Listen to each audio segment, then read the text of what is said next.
Welcome to the Facts and the Furious, the podcast covering science or lack thereof in the Fast and Furious franchise. I'm Dr. Lisa Will, a professor of physics and astronomy. And I'm Melissa Miller, a science writer and co-host of another science podcast called Star Wars Ologies. In this episode of The Facts and the Furious, we're going to cover the seventh movie, 2015's Furious 7. We'll also chat with a clinical psychologist about emotional connections in the saga, so make sure you stick around for that. All right, let's dive into some physics questions because I know we certainly have a lot of them. Yes, definitely this movie is ripe with physics nonsense.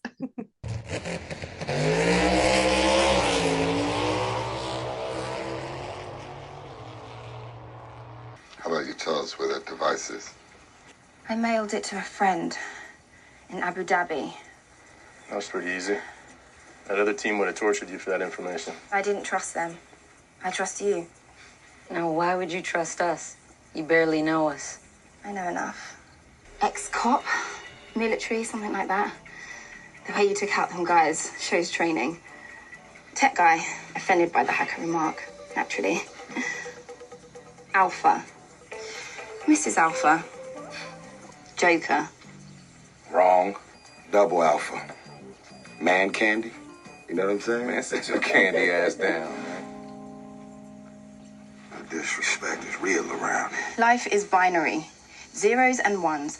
Only two things keep a group like this together. Fear or loyalty.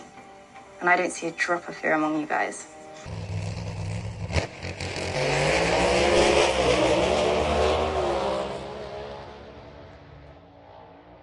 Starting off, Furious 7, which is one of the, certainly I think, top 3 movies in this franchise.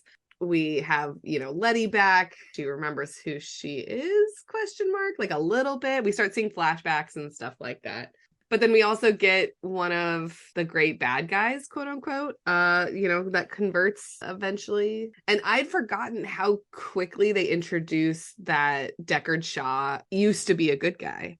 That to me seemed like a surprise later, but I think right away on his introduction, they're like, oh, he used to be, an agent and went rogue, which is always sort of but probably there was a reason for that. Right. That's always kind of shorthand for but he was willing to stand up for what was right. Right. Especially because a literal theme of this franchise is, quote unquote, good guys going rogue and bad guys going good and all that kind of stuff. So I should have seen it coming, I suppose. But we get a pretty great part of the Dom paradox, which we talked about with our doctor back in episode 4 here at the big fight scene in the DDS when Shaw shows up and Hobbs and Elena are there. Very little blood with all this shattered glass and fighting and stuff like that.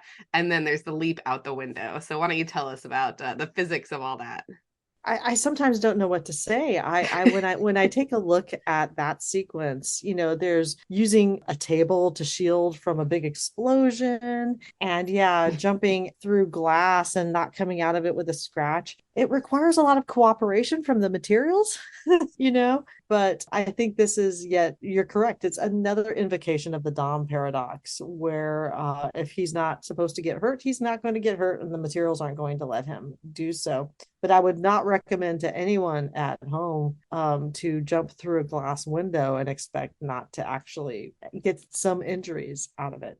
Right. I mean, since we know they do most of these stunt sequences practically, it's kind of fun to think that maybe the DDS just also has that sort of material, right? Like their glass windows are that, sugar or whatever.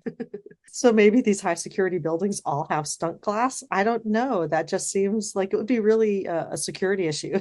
Right, exactly. Although offices just surrounded in glass anyway are sort of a security issue, I feel like, for classified government agencies. But what do I know?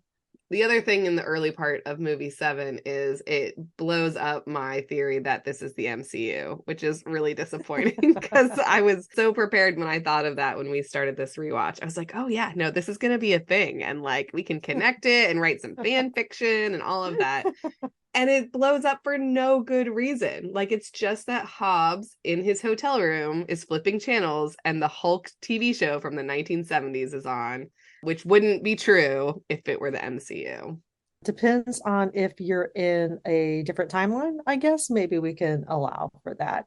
Ah, I see, a sort of multiverse where there's a TV show about the exact same, gamma radiation accident or whatever. Yeah, I think it just blows it up, which is unfortunate. I don't know, because that Hulk was David Banner, not Bruce Banner. Just saying, some of us grew up with that Hulk. Oh, is that right? See, I've never actually seen it other than like a couple campy scenes. Well, and it's gloriously campy with a beautiful, poignant theme song. And yeah, his name was David Banner in it because I don't know, maybe they were offended by the alliteration of Bruce Banner. I don't know. Right. Okay. All right. Yeah, we'll just leave that there. Because that's the only one. Like, now having finished my rewatch again, there's not another instance. Like, the rest of it all points to like, yeah, this would absolutely be in the MCU. Nobody questioning all of these things. But alas, they'll just have to be a different superhero universe, or yeah, somewhere in the multiverse. That would be a fun thing to look for in like the multiverse of madness. All those sequences that they flip through, they're just being like a Dodge Charger in one of them or something. Right. Or at some point we could go back to Doctor Strange and said in all of the millions of realities, is there a case where the Dom paradox exists? Right, absolutely. All right, well, I'll leave it there as a sliver of hope, maybe. So you talked about your MCU idea. You felt like it blew up, but what really blew up was the Toretto house. Right. Nice segue. I like it. I wasn't sure if you were going to go Toretto house or Han's car. So we'll get into each of them. Well, the thing about the Toretto house is that, we always talk about the things in these movies that would be really physically difficult to happen in reality. And this is a case where this house explodes with people right next to it. And I don't even think anyone got a splinter. And I just don't know how we're supposed to justify that happening.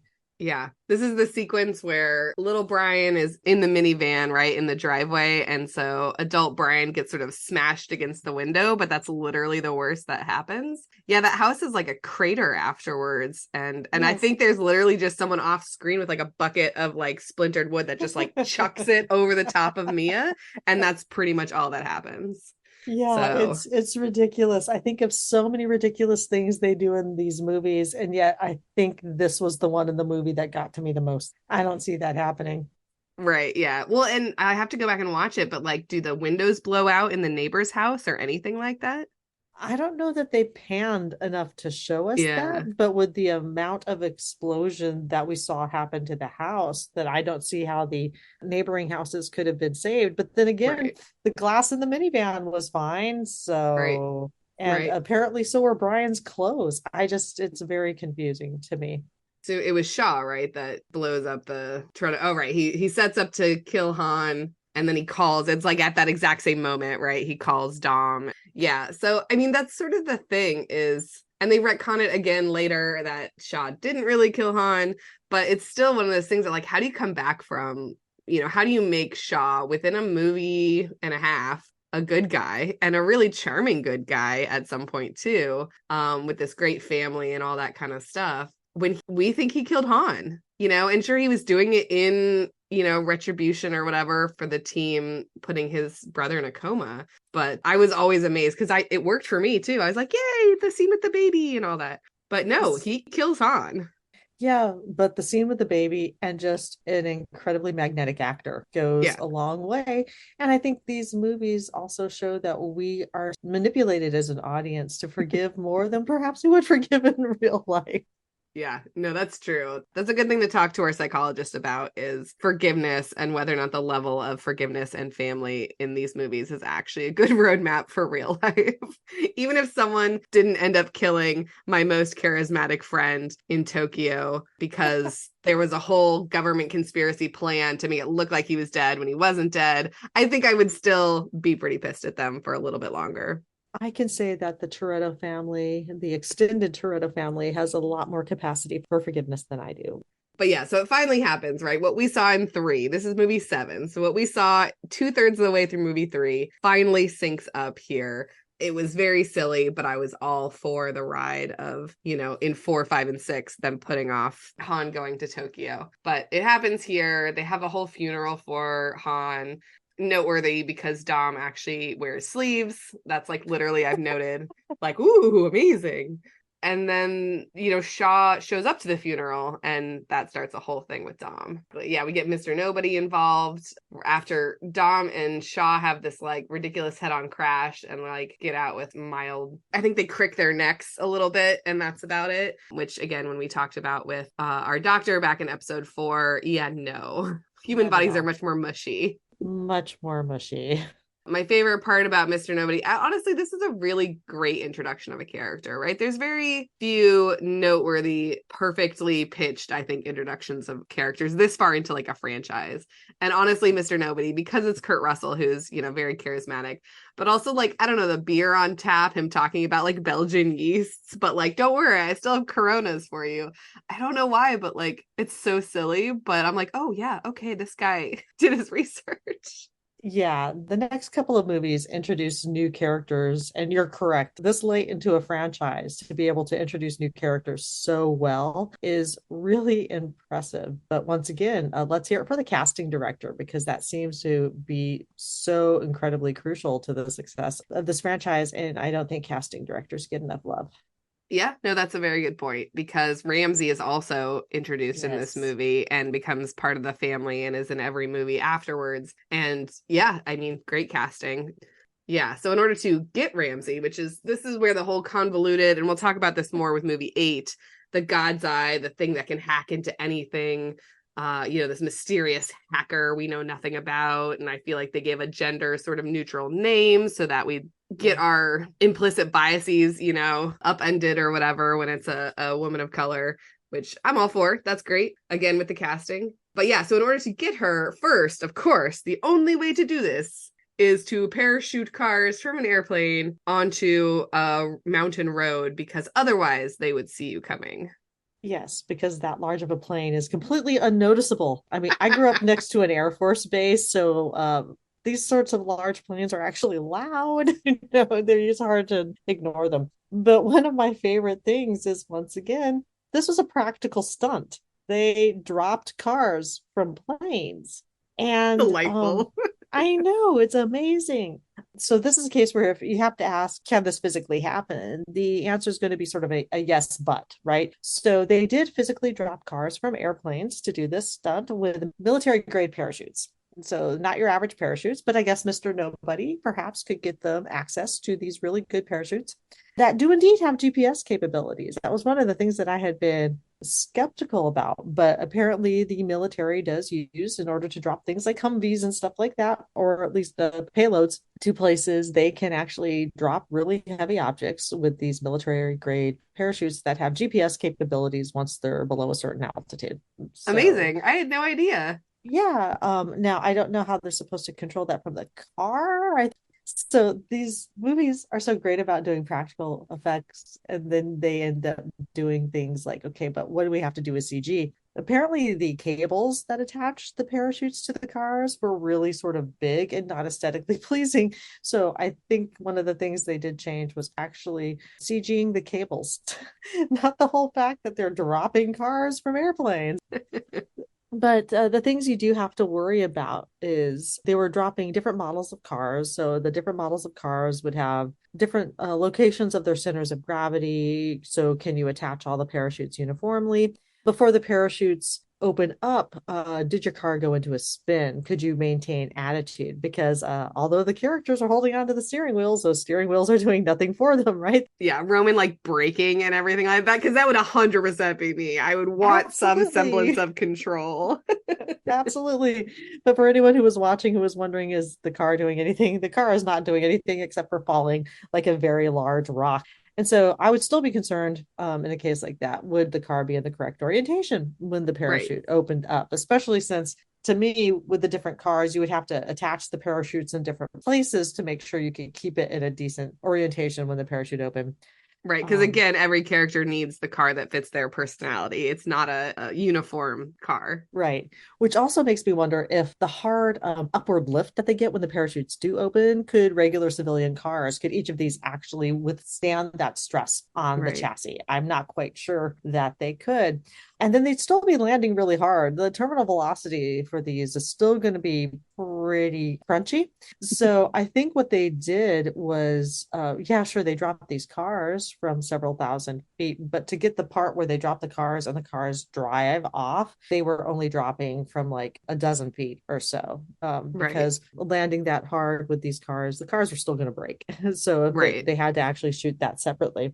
That's one of those cases where can this happen physically? Well, obviously, yes, they dropped cars with parachutes, but it needed a lot of help Right. and Exactly. months of planning, and that's not the sort of thing that you can actually do in reality. Right. And we talked about that with our stunt driver too, back in episode 3, where sure, you can drop cars out of an airplane, no problem, any day, all day. Then those cars are toast, right? Like, check. Yes. Okay. So we need a second one of every one of those cars to, like you say, drop with a parachute from, 10 feet above a road or something like that. Also, those cars are trash, right? So go ahead and throw those ones away. So now we need Yeah. a third one to drive, at least, right? And then all of the stunts they did there, they definitely broke some axles and stuff like that. I like in this Absolutely. one that there's, instead of like a one liner, there is at least like a mini montage of like, oh, well, we gotta like soup up these cars a little bit, like they have modified suspension and stuff like that, at least real briefly. At least real briefly, but it makes you wonder, like, and how brief was that? Did they have a couple hours or did they have a couple months? Like, where did they get Right. some of this equipment? That's one of the places that I always think about is just like they do this, they got better as the franchise went on about putting in these little notes, like, okay, we got to do Yeah. this. And then, Yeah. like, 15 minutes later, it seems they're out of the shop and going and doing their thing. Right. Yeah. No, we've talked about that before where it's like if you're going to give us a one-line explanation, sometimes that makes it worse because then you're like, but those words don't mean what you think they mean. So maybe they avoid that whole idea by just like montaging it. Cause like when someone's got like a little acetylene torch under the hood of a car, I'm like, oh, I don't know what they're doing. So they look like they know what they're doing. So yeah, and then all sorts of crazy stunts happen in the sequence. And I don't know about you, since you saw these movies later, but I saw this movie in the theater. And we knew at the time that Paul Walker had died. But we had no idea how the movie was going to handle that. At least I didn't. I really try to avoid spoilers. So I don't know. Maybe there were articles that said, they're not killing off his character. This is what they're doing or whatever instead. But I didn't know that. So I don't know why I thought this because it would be so dark to have done. But I thought they were going to kill off Paul Walker's character. And in this sequence, so much crazy stuff happens to him. I was nervous. Like, I did not enjoy my first viewing of this movie because I was waiting for the moment when Brian died. So I'm glad they didn't do that. We can talk about that towards the end. I think this is one of the best examples of keeping a character alive after the actor has passed away, especially, this tragically and sort of related to the themes of the movie. But I have to say, even when I watch the sequence now, all I remember is the fact that when he's like running up that bus and grabbing onto the back of Letty's car, because again, everyone can do amazing geometry calculations in their head. I was literally like, this is it. This is it. I love the bus sequence. That's once again actually one of the cases where the physics almost works.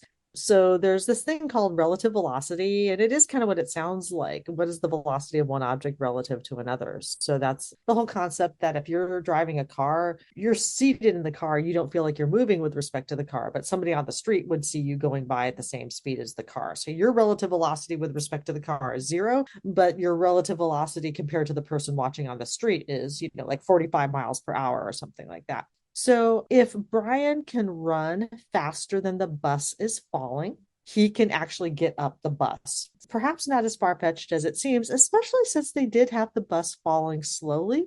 And so he's not running at some sort, he didn't turn into the Flash to have to get up the bus, right? Where the physics falls short is where he didn't fall short, which is where he ends up in Buddy's car. Like that actual sort of boost of speed he has at the end is not actually what would happen. It would be more like the bus falling out from underneath him, and he should kind of be flopping kind of onto the ground. If you've ever watched football and when the quarterback throws in the same direction as he's running, the ball looks kind of nice and fast and confident from your point of view. But if the quarterback's running backwards and throws the ball kind of looks almost dead in the air. So the fact that he was able to leap and get into Letty's car at the end, that to me is the part of the stunt that actually didn't make sense physically. So I'll let him run up the bus as it's falling. I'll totally let him do that. The magic, Letty's car being exactly where he needs and him being able to put a boost of speed in right at the end is Right. That's where it falls short. Yeah, and we'll get into this boost of speed sort of video game physics soon enough when we go to Dubai. But just to wrap up this sequence, you noted, and I hadn't actually noticed it, again, there's very few times there's any sort of first aid in these movies. And the fact that Brian asks Ramsey some concussion protocol questions because he like chucked her into Dom's car, I think, earlier in the sequence. It really stands out once you pointed it out. I'm like, oh yeah, that's like one of 3 times there's any sort of first aid. We've established that all of our characters are some sort of enhanced human beings. We have introduced a new person into the franchise, a new character into the franchise. And it's almost like, okay, I got to do concussion protocol with you because I don't know if you're superhuman yet. I don't know what your body can handle. So that was actually the first time we watched this movie. I started laughing because I'm like, really? They actually remember first aid as a thing? Running up a bus, fine. Brian asking concussion protocol questions afterwards. Ridiculous.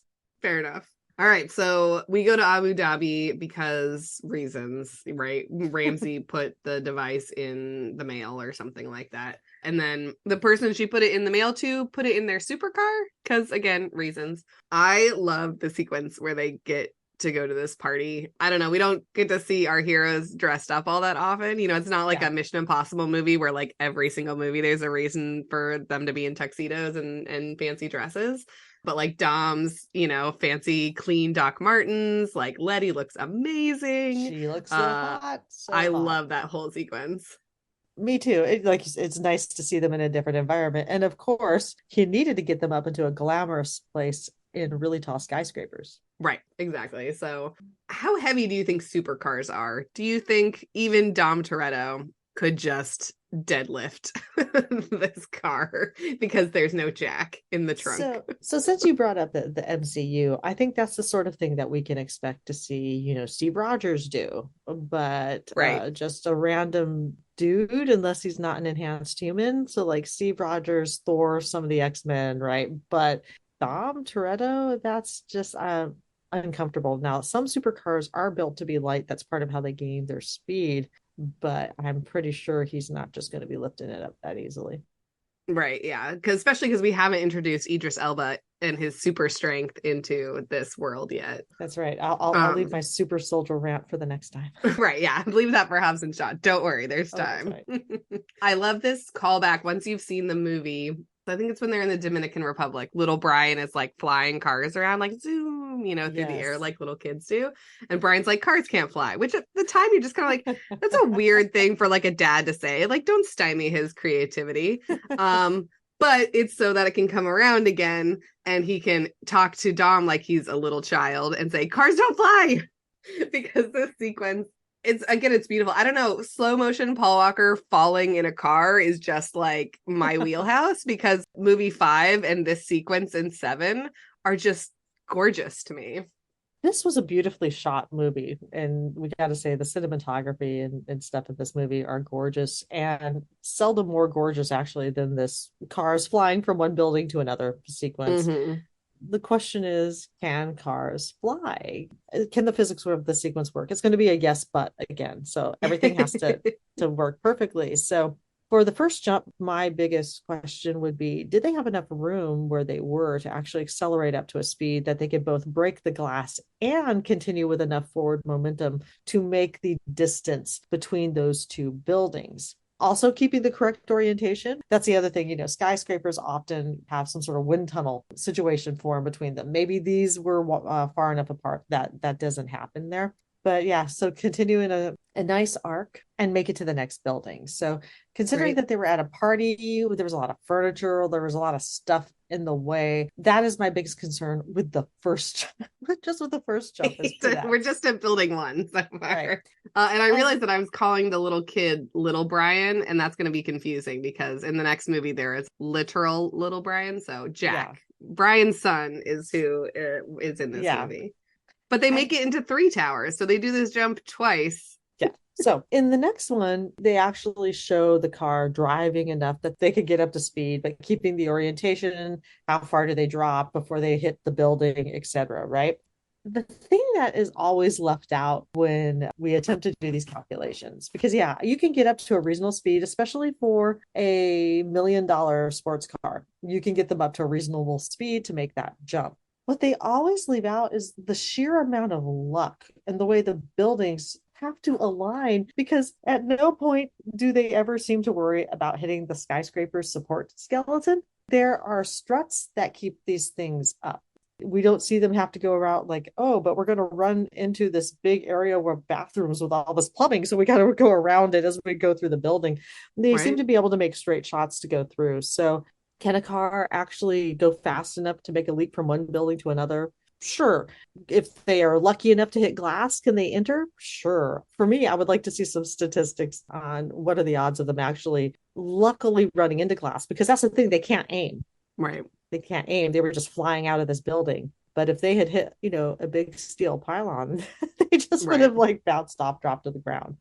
Right. Well, and what I alluded to earlier too was I forget now exactly where the explosion comes from. Is someone trying to blow them up with like a rocket launcher or something? Like, anyway, one of the jumps is assisted by an explosion right behind the car that sort of propels them forward and means that they actually make a jump all the way. But then an explosion could introduce elements of spin and stuff to the car. So once again, I would be more worried about the orientation, because Right. these shots show the car so beautifully arcing, almost looking like it's driving on some sort of curved bridge Right. from one building to another. And I don't think the explosion would have helped the way they think it did. It comes up in one of the shows I really like called The Librarians. There's a time loop episode where instead of your usual time loop, what it turns out is they're actually in like a video game, so you just get more and more lives. And they do this. They have to make this giant jump for, reasons. And it's like, oh, it's okay. We have grenades. You just jump, you throw a grenade at your feet and you make it the rest of the way. And one of the characters is like, absolutely not. That's not how that works. And they just chalk it up to, video game physics. Right. And I like that. And so apparently maybe we're in a video game. Here we go. If we're not in the MCU, maybe this is all just a video game. That would make things make so much more sense if Right. this was a video game universe. Right. But of course, they finally get this device out of the car in the third tower, which is good because there's not a fourth tower. I'll have to look to it what order, because I know the Mission Impossible movies did a whole Tom Cruise on the outside of a skyscraper in Dubai. And I wonder now who did it first. These movies actually, especially because they both came out this summer in 2023, I really sort of started to notice how similar the check marks are for Mission Impossible and Fast and Furious movies. I still highly prefer the Fast and Furious movies, but I had never really noticed before just how many similarities there were, including the stakes ratcheting up like exponentially. Okay, so they are back in LA after this, right? Dom goes home because the garage is fine and his car is fine, so that's good. The only thing that's important. Right, car is fine. He needs his charger. We really got to track that charger. It's like tracking, the Skywalker's various lightsabers. I'm like, I swear this car has been destroyed and left under a mountain in Mexico at some point, and yet here it is. At some point, we're going to find this charger in Cloud City. Yeah, absolutely. Why not? So we get the whole parking garage fight between Dom and Deckard Shaw, that ends with the whole thing collapsing and Dom having to drive out of it while it's collapsing and maybe dying. And it's all fine. I guess we get some more first aid at this one too. Well, we do see a cast. We do see that's true. that Hobbs is wearing a cast, but I guess he's deciding that he needs to leave the hospital and get out. And so he flexes to break the cast. Well, and the thing is, I don't know enough about how casts are applied to even judge. So I looked up to see if anyone had questioned whether or not cops could flex to break a cast. It turns out that if the cast was really poorly applied and that it didn't have the strength that it was supposed to have, that maybe he could. It also depends on his level of pain tolerance and just how much his arms expand when he flexes. But that was the whole point of that, was to show us how much his arms expand when he flexes, right? Yeah, So, for all of these things, it being The Rock, I'm like, it's silly, but I never actually questioned that wasn't a real shot of The Rock flexing and breaking a poorly constructed cast, right? Yeah, but it's an insult to medical professionals by assuming that it's poorly constructed. The universe would have had to work out in such a way that his cast was not well applied for him to do that. Yeah, but also in this collapsing garage, Dom gets pulled out of the car instead of walking out of it triumphantly or whatever, and requires, maybe, I don't know that he requires CPR, but he gets some CPR. And then Letty just sort of decides, no, he doesn't need CPR. He just needs to hear my voice or something like that. And again, we should have asked Jackson about this. You know, what are the differences in benefit between actual first aid and just, you know, hearing your loved one's voice? Because I wouldn't be surprised if there's like a little bit of both. We don't actually know because of the Dom paradox just how injured he was. If he required CPR, I'm not sure a loved one's voice is going to bring you out of it. If he was just passed out cold, that's a different thing. So Right. maybe some inconsistency in the medical storytelling in this sequence. Right. And this is also where we get the delightful wedding sequence where Dom is just wearing just the like clean white tank top and white jeans wedding. Like it fits, but it's still so upsetting to me somehow. You know, it fits them. We'll just say that I wouldn't have expected their wedding to go any other way. It looked right for them. Right. I'm not marrying that person. Like, I would absolutely not stand up with a straight face next to someone wearing that outfit. But no one's asking me to, right? Like, if the bride is happy, then that's what matters. And it is a cute little sequence. And I like in later movies that there's like pictures of that are literally just screenshots from this movie, as if this is like an Office style documentary about them or something. Well, we definitely want to talk a little bit about the end sequence. We get into this a lot in our interview with Drea, so stick around for that. But, you know, we talked about the beautiful cinematography in this movie in general. This sequence at the end of 7 is still makes me cry, gives me goosebumps every single time I see it. It's gorgeous. It is beautifully done, very nicely acted. It allows the actors to grieve their friend. It allows the audience to grieve both the actor and the character leaving the life. It's almost meta upon meta. It's just works on so many different layers. And I was honestly not expecting it to be as moving as it was, but the filmmakers really knocked this one out of the park. Yeah, absolutely. And I've seen some interviews with Vin Diesel where he talks about taking a pause from filming when Paul Walker died and deciding, do we cancel this movie?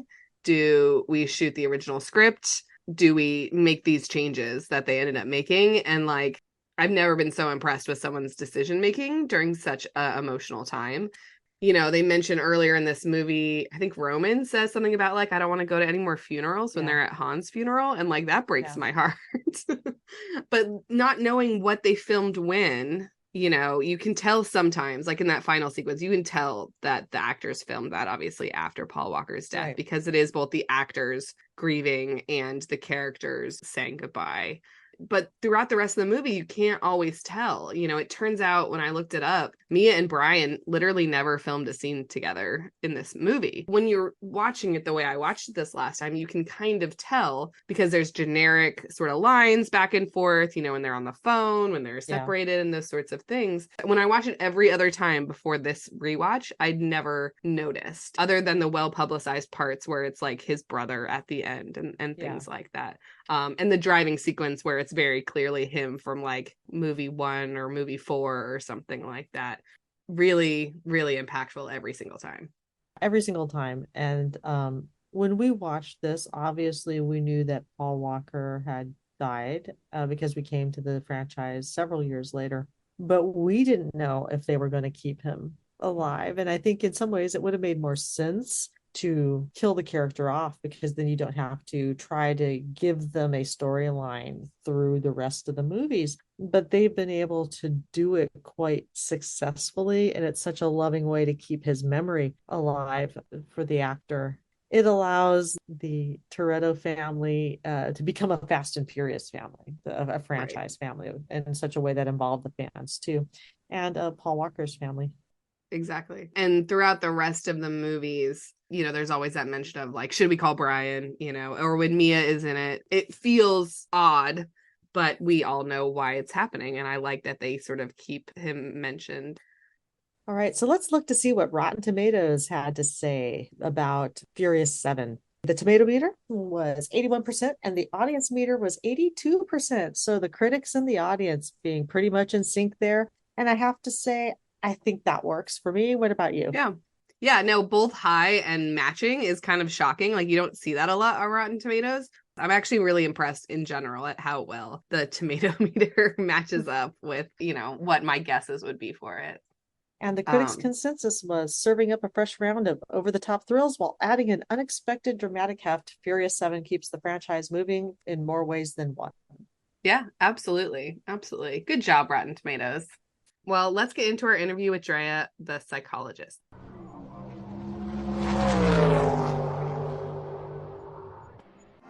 When you find the guy that killed Han, what are you going to do? Words ain't even been invented yet. They say to live in the hearts of those we leave behind is not to die. But he put you in his grave. So now I'll do the same to him. I can't do no more funerals. Just promise me, Brian. No more funerals. Our guest expert today is Dr. Drea Letamendi, and she's a clinical psychologist and host of the podcast Arkham Sessions. Welcome, Drea. Thanks so much for having me. I'm super excited and also kind of intimidated because there's so many films in this franchise. Well, and we've paired you up with movie 7 because we really want to get into the on-screen and off-screen sort of grief surrounding Paul Walker's death. Can you quickly start off by defining psychology and tell us a little bit more about your own work in the field and how you use pop culture as a tool for understanding that? Yeah, so psychology is a very, very large umbrella, really encompassing the study and assessment and treatment and all the understandings of behavioral science. What I do in media psychology specifically is I take concepts that we'll see in film, television, and other entertainment platforms, and I'll sort of like distill or even like uplift the psychological science that we might see there, and then just bring some awareness, education, and explanation for those ideas and themes, especially under those circumstances where we know not enough people have chances to learn about those concepts. So things like particular disorders, types of treatments that are available. For instance, on my podcast, the Arkham Sessions, or on different features that I've done with Warner Brothers or Fandom or some of the other folks that will ask me to consult with them. So it's so much fun. It's similar to what you do on the show. You're really bringing some illumination to the topics that you're talking about, and you're using a platform, but also you're using media that a lot of people connect to. This is one family, pun totally intended, like this is one fam that a lot of people are involved with. They relate to it, they love it. And so I think, of course, there's going to be a lot of psychology that's in the story, and there's a ton of psychology that's in the, what I would consider like the parasocial aspects of this, the way that we relate to the story. I just want to follow up with, you obviously are fantastic at utilizing pop culture as a way to address psychological issues with your audiences. Can you still enjoy the pop culture yourself? I love this question because when we decide what to cover next on our podcast, and maybe this happens with y'all as well. So we started with Batman, the animated series, and we actually completed the entirety of that animated show and then the show that came after that. So we did venture out of Batman, and we've covered Marvel, we've covered Star Wars. Right now we're covering Star Trek. So Lisa, it's a really good question because I really love entertainment media and I love storytelling, and I have ever since I was a kid. And when it becomes work, it becomes something with an extra layer of fundamental comprehensive understanding and study. It kind of changes the aspect of that. So I'm very sensitive to that, and I'll try to switch off. There's no switch, but I'll try to be conscious about turning off that work switch. So it's intentional, but yes, when I'm mindful about that, I can still enjoy a good story and not think later like, oh, am I going to do a podcast on this? And so it's actually really great. Fandom has hired me to write a lot of, we call them like psychological profiles. And it's great when they ask me to do it after I've finished watching that show or that series, and I can kind of go back to it with a different lens. Right. Yeah. Second viewing is always good for that. I know that while I was working for Nerdist, I would see everything and I couldn't quite turn it off, but I'd try to just make a quick note to myself, like, ooh, could this be like a breakout something? And then go back to enjoying it. But yeah, this rewatch of Fast and Furious is definitely interesting because I'm doing it with a laptop. And I do look forward to my next rewatch, which will probably just be later this year or something, without that at all. Well, let's get into, I mean, the biggest theme really, and something that anyone who knows anything about Fast and Furious is the importance of family. There are some blood family relatives in the series, but for the most part, it's found family. It's, people who they pick up along the way in life and help out and call in times of need and stuff like that. Its depiction in this movie is really interesting. And so I'm curious about the importance of found or created family sort of in our lives in reality and also on screen. It's really interesting that this franchise has even created their own concept of what family is. And that even for folks who are not fans, when they talk about these movies, they immediately get to that punchline or that sentiment or however it is they read it. People get it. It's so interesting. I think this movie almost accelerates. I'm totally going to use that word for this. This movie accelerates our concepts of family. And how does it do that? There's ways that relationships form through really important principles: trust, loyalty, connection, similarities. And that's how relationships that are sort of like pseudo-familial relationships can build. What we know from psychological research and from a ton of movement in this area of psychology, non-biological relationships can be just as strong and supportive and relatable, and sometimes even more than some biological relationships. So what I love about this movie is that it does almost like reframe, reconceptualize what family even means. And not only do the principles matter, the concepts of feeling love for one another, sort of holding that accountability for one another. When we talk about family, it's not only the good things. It's not only, yes, they support and trust and love me, but they hold me accountable. It's the stakes are different than, let's just say, friendships. So that's there too. And then I think too, finally, when we are kind of like re-envisioning what family means to us through the storytelling, something that's really quite meaningful is loss.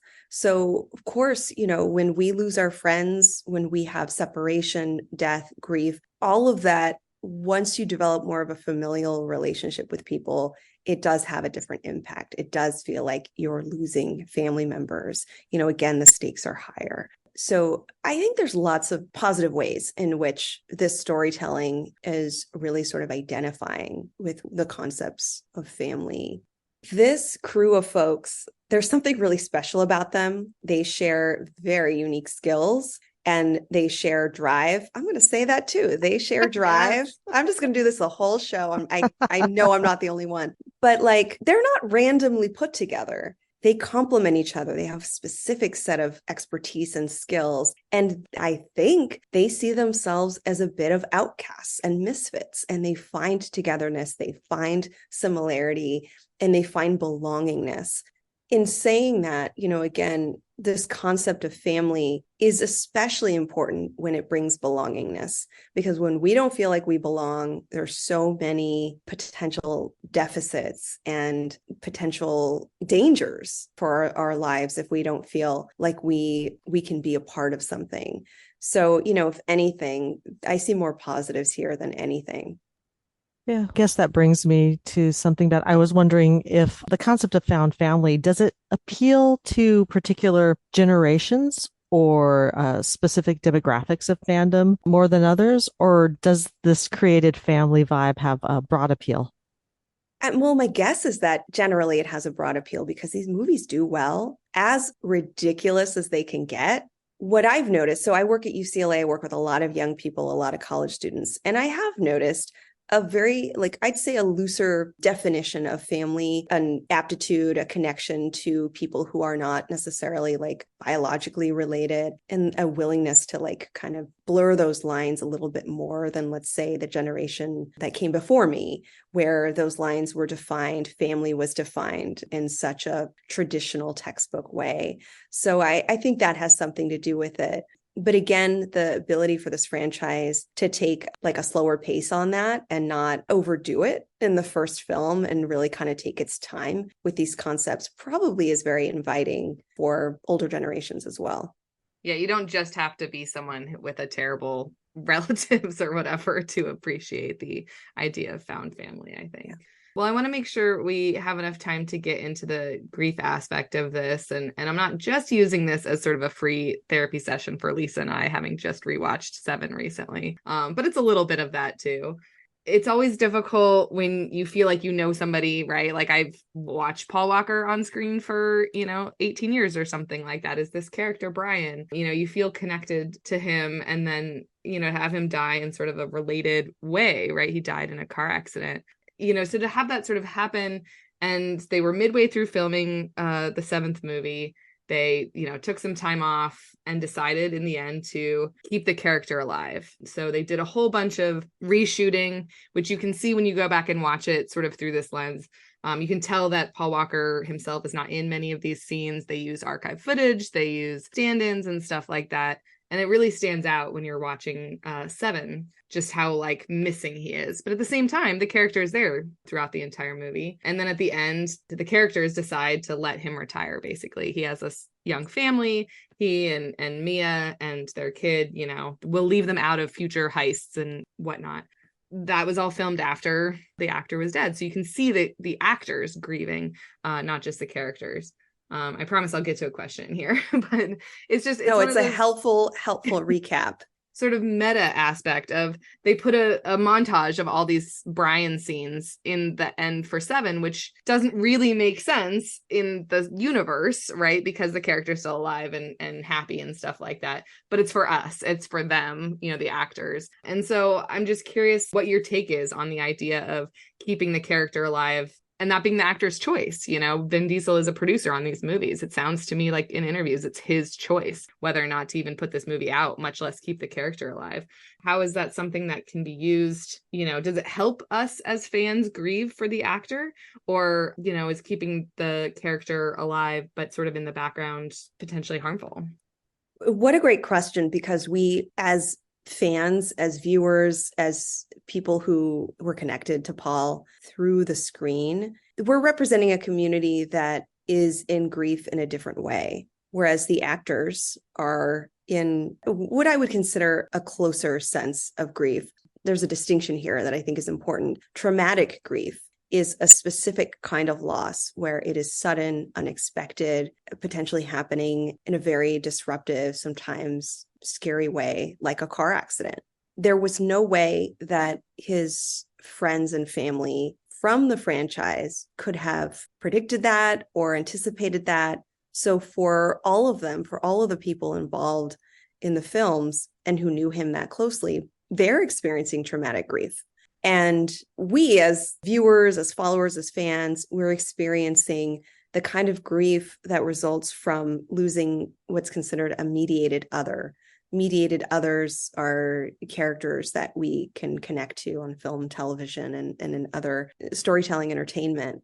This happened with Carrie Fisher when we saw her on screen in Rise of Skywalker. This happened with Chadwick Boseman, our Black Panther, who passed away, unfortunately, from cancer. So it's coming up for us in different ways, in different franchises and movies. Going back to this franchise, what is sensitive is that how they handle the loss and how they write the character off the show, off the movies, that's an incredible task. And it depends on who you ask, but from the psychological perspective, I think it was handled in a sensitive, thoughtful way. A part of this, too, to specifically answer your question, is that the way that the character gets an ending in the film is reparative for his loved ones. When we experience traumatic grief, one of the challenges, the difficulties about sudden and unexpected loss is that we're in a period of shock. We're in a period of sometimes horror. We withdraw. We may even feel a numbness to it. And we are at risk for something called prolonged grief disorder, which is an actual illness, mental illness, where we're unable to let go of that person and we kind of retreat into constantly remembering them, having the inability to move forward in our lives, having a sense of foreshortened future. Like, gosh, if my friend, family member was taken away so abruptly, so suddenly, could that happen to me? So all of these distortions and these behavioral, mental, and cognitive impacts of it. It would be a wild exaggeration, right, to say like, well, they got closure by creating this ending in movie 7. But what I am saying is that the process for them in particular of creating closure and a story for the character to move on and to separate from them isn't in and of itself somewhat therapeutic and somewhat reparative for them. And I imagine it was helping them process this sudden loss. For us as viewers, maybe the two of you can comment on this. I would also say there is something that is inviting in terms of the kind of like emotional impact of this. It's allowing the viewers too to have a sense of closure and repair as they deal with the loss of a favorite actor in their lives. How did you two feel about that? Did you have similar reactions to seeing this ending? What was interesting for me is that my husband and I started watching the franchise in 2020, right? That we were looking for sheer entertainment. But I remember when Paul Walker died, feeling like, wow, that sucks. Because of the way it happened and how young he was and stuff. But the ending of Furious 7 is so powerfully directed, allowing the family to see, him on the shore, looking forward to a future, the cars driving off in different directions. I actually think that for all the campiness and ridiculousness of these movies, was really brilliant filmmaking and storytelling at the end of this movie. And I still find it, even upon rewatch, incredibly affecting. Like I tear up. Every time that sequence gets me, even if I hear that song now, unrelated, it gets me. I do think there's something quite symbolic of watching the two vehicles take their own paths. And I believe it's the moment that we're supposed to be in acceptance that, not only is this amazing actor no longer with us, but in terms of the story, they are going their separate ways. That is their way of honoring the character of Brian, right? That's their way of honoring Brian, not giving him the tragedy of creating a widow and a fatherless child, right? But essentially, an unwritten story that everyone will believe in, that he lives on, and some fantasy in this universe that he's sort of with his family existing somewhere. And again, that goes back to us feeling ready for acceptance, ready for closure, ready to go to the next movie knowing that he will not be there. It's a choice. It's a poignant choice that it seems like they made. And it's not too dissimilar to other times in which, I brought up Marvel and Star Wars, Marvel in particular, where there's a tremendous amount of character loss. In the instance of Black Panther, real loss of the actor, but also just tremendous loss of characters in the universe or in the multi-universe, where we, after 15, 20 years of following these stories, are then put in a situation where we're grappling with that pseudo grief. As a psychologist, I'll often say this is an opportunity for us to exercise those grief patterns, to exercise the adaptive ways to sit with those emotions, to deal with that aftermath, to relate it to our own stories. That's one of the reasons why I think creating or writing this kind of ending is in many ways productive. Like it's adaptive for us to see an ending like this as viewers. It doesn't harm us. It doesn't create any sort of like negative psychache with us. I think it can be a good thing. Well, one of the other things we were thinking about is, do fans process grief differently when a character is killed off or not? And your mention of Marvel, I had a student who, when, spoilers, Tony Stark does the snap in Endgame, I had a student who had really identified with like the found family of the Avengers, and them fracturing was actually really upsetting to her. The storytelling choices of when characters are killed off or not, even if we let Brian live off screen still in this one instead of killing him definitively, whether or not the actor had passed away. How do fans process grief of a character versus with that knowledge? We knew that Paul Walker had passed away, and then they let the character live. But sometimes characters die and fans grieve them. How does that impact them? The context is really important because any kind of loss, especially of a character that fans are connected to and have been following for decades, right? That could have a different impact.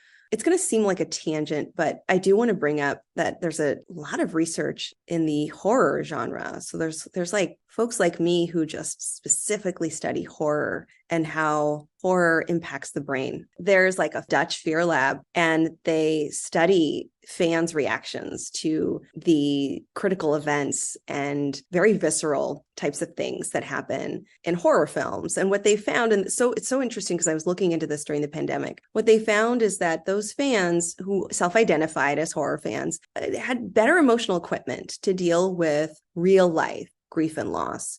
It's not to say that they bounce back more quickly. It's that they have emotional repertoire. They have some set skills already to sit with negative experiences and pain, emotional pain, and to tolerate emotional pain and to be able to experience what we might call like the letdown or the diminishing of a strong emotion. And that's because they've sat through all of the different events, the jump scares, the ups and downs of like really emotional films like this or TV series like this. So I think there's a similar relationship with grief and loss in, let's say, Marvel movies and other franchises where folks are experiencing critical events and really big things like the snap, where even though some of us had read the story in the comics, it's not an exaggeration to say that there is some devastation in our response. I remember fans in the theater just screaming and reacting in such strong ways and standing up and hollering in tremendous grief. And, although I'm chuckling as I'm saying this, those are not fake emotions. Those are very real reactions that people are having to the characters that did not survive. And so a more concise answer is yes, there's research that looks into this, and there is real grief and loss in terms of an emotional response to losing mediated others. And all the different factors and the context there is like, how long did they relate to the character? What relationship did they have with the character? How did they come to know the character? What is similar in their lives? As I hinted to a little bit before this question, processing the death of a fictional character has some very real psychological benefits for us, especially in our times of crisis. A lot of us were in a period of grief during the pandemic, and to be able to experience this vicarious processing of loss, that allowed us to get a little bit more adept at processing our own loss during that time. Yeah, I know for me, like a funeral scene in pop culture is actually sort of cathartic if the actor has passed away. It's sort of a weird thing, but it's like, I'm not invited to Chadwick Boseman's funeral. Fair enough. I didn't know him, but I did get to go to T'Challa's. There's some sort of like processing in that way. But since you mentioned the Marvel stuff, this goes to one of the later questions that I was going to ask about shows or movies that show psychology and psychologists, a little bit more realistically. I think we can assume that there's not a lot of therapy going on in the Fast and the Furious. Maybe I'm wrong. I'd love to be wrong. But, in Endgame, then Captain America, right, is like running a support group. That's a big deal. I mean, I remember when I saw Infinity War, I was like, calm down, it's a comic book. All these people are going to come back to life. But I was shocked at the beginning of Endgame when 5 years passed. So yeah, that would be obviously devastating. So, showing support groups. I have some other friends who are psychologists who lament that most psychologists in pop culture sleep with their clients, like Lucifer. But so are there some for you that you really use as an example of good therapy, good psychologists? Your friends are right. There are more bad representations of this field. I think it's similar for a lot of our fields, right? Like these disciplines aren't necessarily represented in an accurate way. For some reason, psychologists, I might be slightly older, but in the early mid-90s, the like seductive female psychologist in those thriller movies, and like she starts off being interesting and alluring, and then she's murdering people, or she's like a willing bystander or something. So we've had just generations of poor portrayals of counselors and psychologists. And especially if they're female, there seems to be something about the like mysterious, seductive female therapist. I did really appreciate Shrinking. Shrinking was a show actually with Harrison Ford There's a number of therapists on that show, but Harrison Ford himself plays a therapist, an older therapist that I felt was very realistic. And I very much liked his portrayal of a therapist. Steve Carell plays a therapist on a show on Hulu. The show's like literally called Therapy or something, and I've forgotten. He plays an amazing counselor on that show. Recently, there have been some really accurate portrayals. And I think, too, the reality is that the most accurate portrayal may not necessarily be an interesting character for a science fiction or drama or thriller. So I can understand why they're trying to make us out to be a little bit different. They're trying to dramatize us. One of the worst ones is the movie Split. That particular movie not only portrays mental health facilities and workers just in a negative way, but mental illness. What I'd say about that is it sort of equates mental illness with violence, with villainy, and that's absolutely not true. Obviously, in the Fast and the Furious films, our characters take a lot of hard hits in all of these car crashes and sometimes mundane fistfights. At some point, you would think that they have to be having repetitive concussion injuries. So what effect do traumatic brain injuries have on mental health? And do you think these characters would be experiencing that? Absolutely. I know for a fact they are sustaining multiple head injuries. And I wonder what kind of treatment they're getting or what kind of checkups they're getting for their medical health.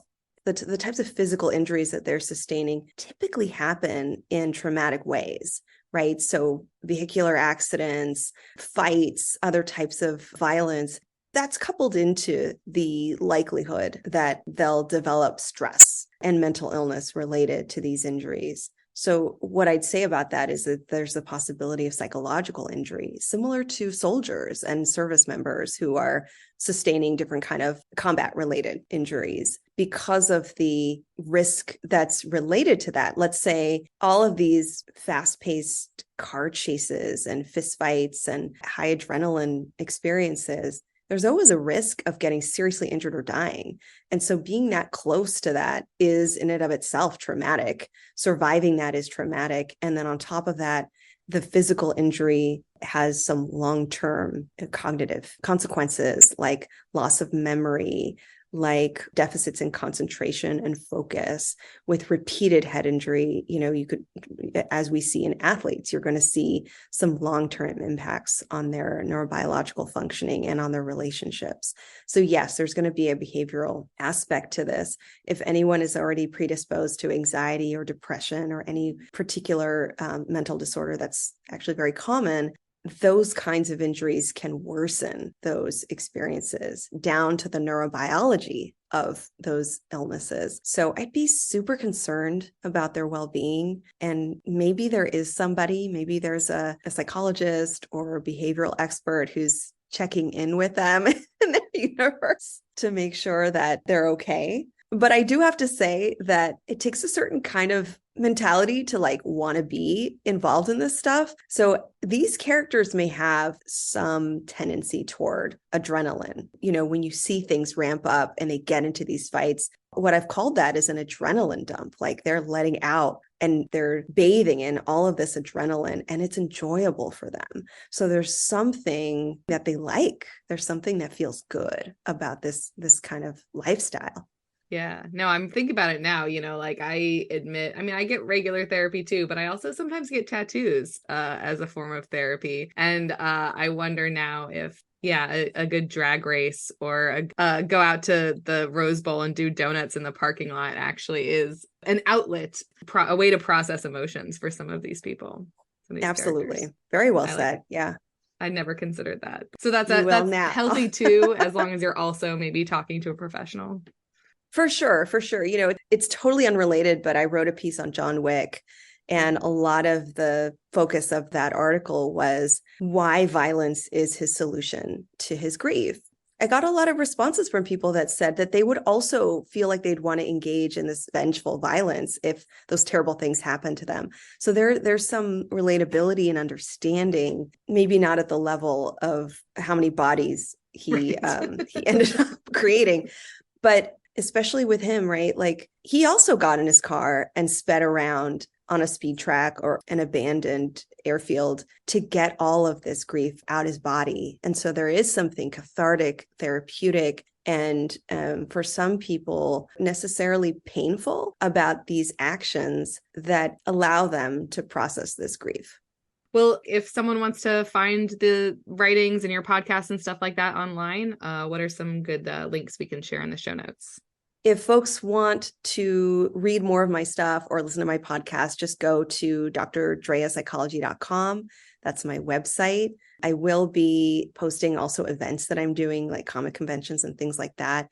I'm on social media. The best place to find me is Instagram and Threads, Dr. Drea Psychology. And again, the podcast is the Arkham Sessions, and it's all about the psychology of pop culture and entertainment media. Awesome. Thank you so much. A little free therapy session, but also really getting into this. I feel like I've got even more questions, but this is a good lens to put on it to go back and watch again. Well, thank you so much for having me on the show. I'm just super honored that I'm in the rotation or that I'm a part of this awesome list of experts. It's super cool. So thank you. Absolutely.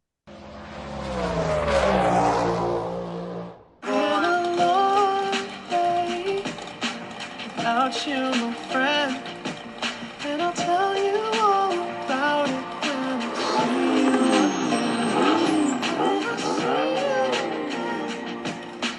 Hey, thought you could leave without saying goodbye. I used to say I live my life a quarter mile at a time. And I think that's why we were brothers. Because you did too. No matter where you are, whether it's a quarter mile away or halfway across the world. started out small to a real bond, cause we're brothers first.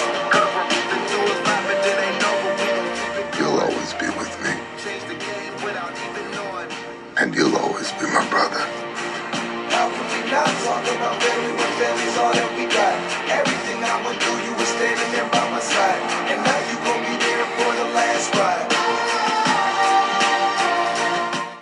That wraps up this episode of The Facts and the Furious. We want to thank our guest, Drea Letamendi, and we want to thank all of you for listening. Check out the show notes for links to our guest and other things we talked about. Remember, reality-based physics comes and goes, but family is forever. We'll see you next time on The Facts and the Furious when we discuss the 8th movie, Fate of the Furious, and welcome a computer scientist to the family. Vroom.